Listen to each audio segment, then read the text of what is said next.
explaining different types of yoga and its practices to help us realize our true eternal nature.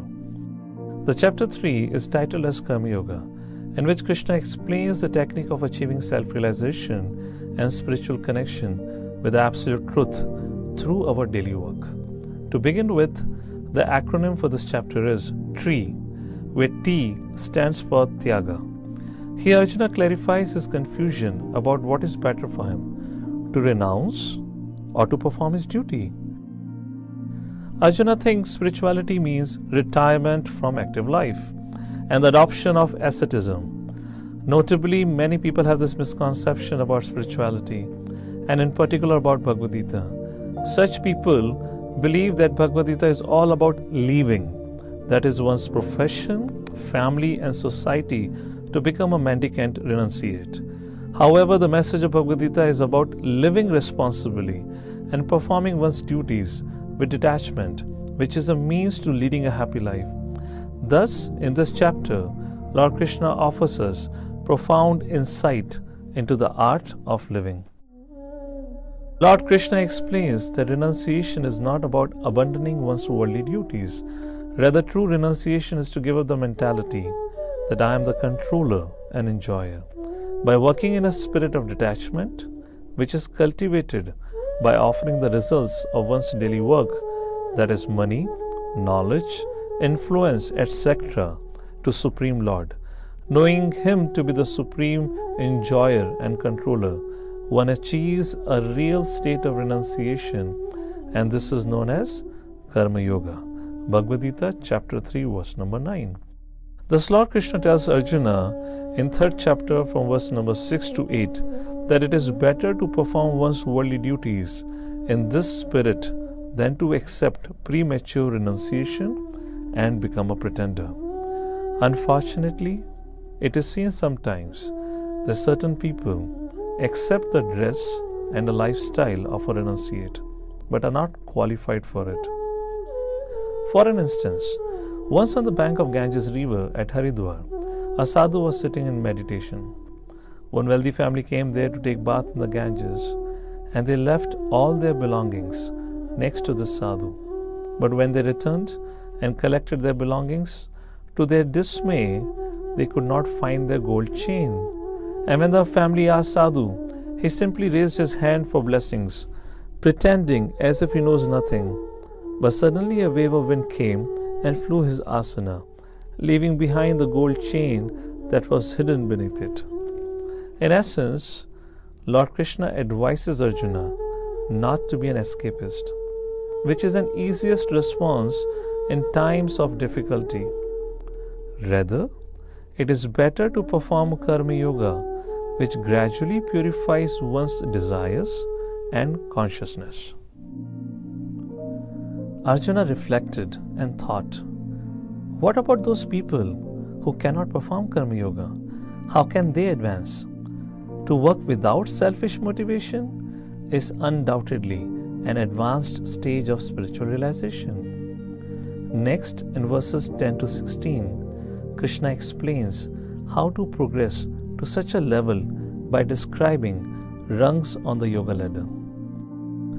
On the lowest level is Karma Kanda, where one desires worldly enjoyment but tries to achieve it through religious observances. But when one realizes the futility of material enjoyment, they progress to Sakama Karma Yoga, where one begins to offer a portion of his results to Supreme Lord, but still maintains some selfish motivation. At the next stage of Nishkam Karma Yoga, he offers everything to Supreme Lord and accepts only necessities for his maintenance.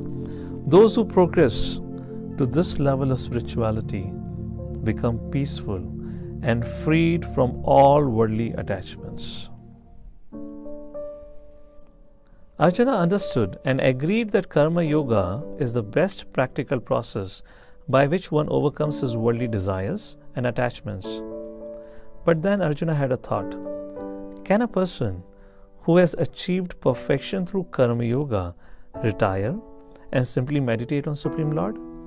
In other words, Arjuna thought that as he has no worldly desires and aspirations, so he should retire to the forest. This brings us to the third section of this chapter in verses 17 to 35, where E stands for exemplary.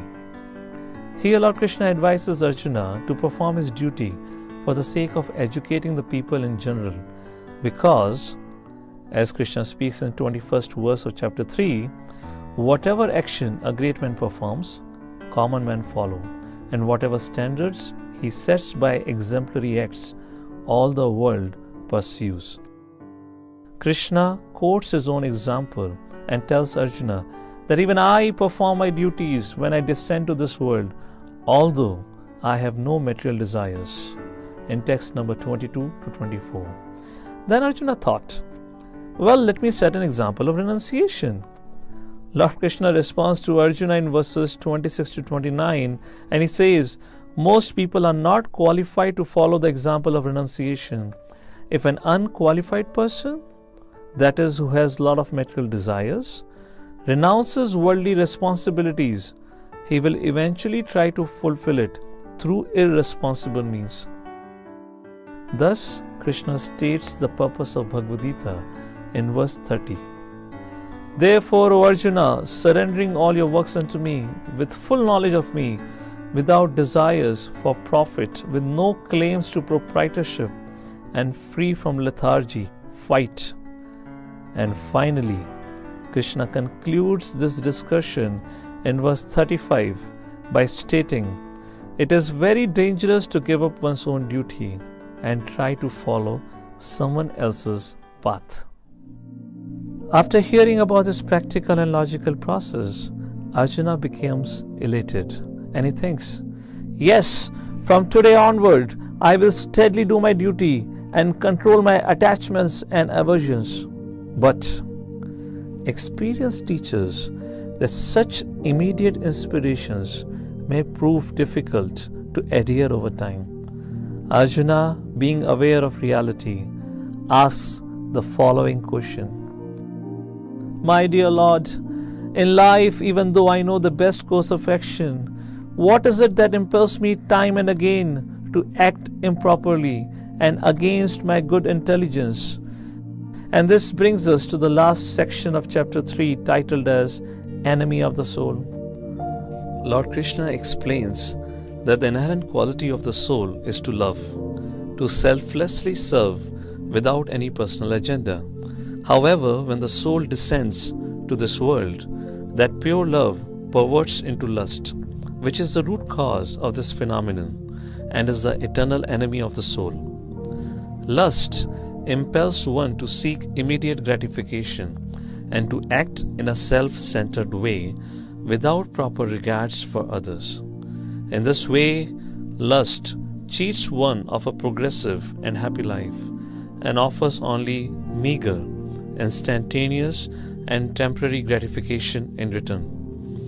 It is said that enemy is invincible when it is unrecognized and can prove fatal. In the next episode, we'll discuss the words of wisdom of Lord Krishna on the subject of how to deal with our eternal enemy, that is lust, and live a well-deserving, happy and a prosperous life. Thank you for your kind attention and stay tuned for the next episode.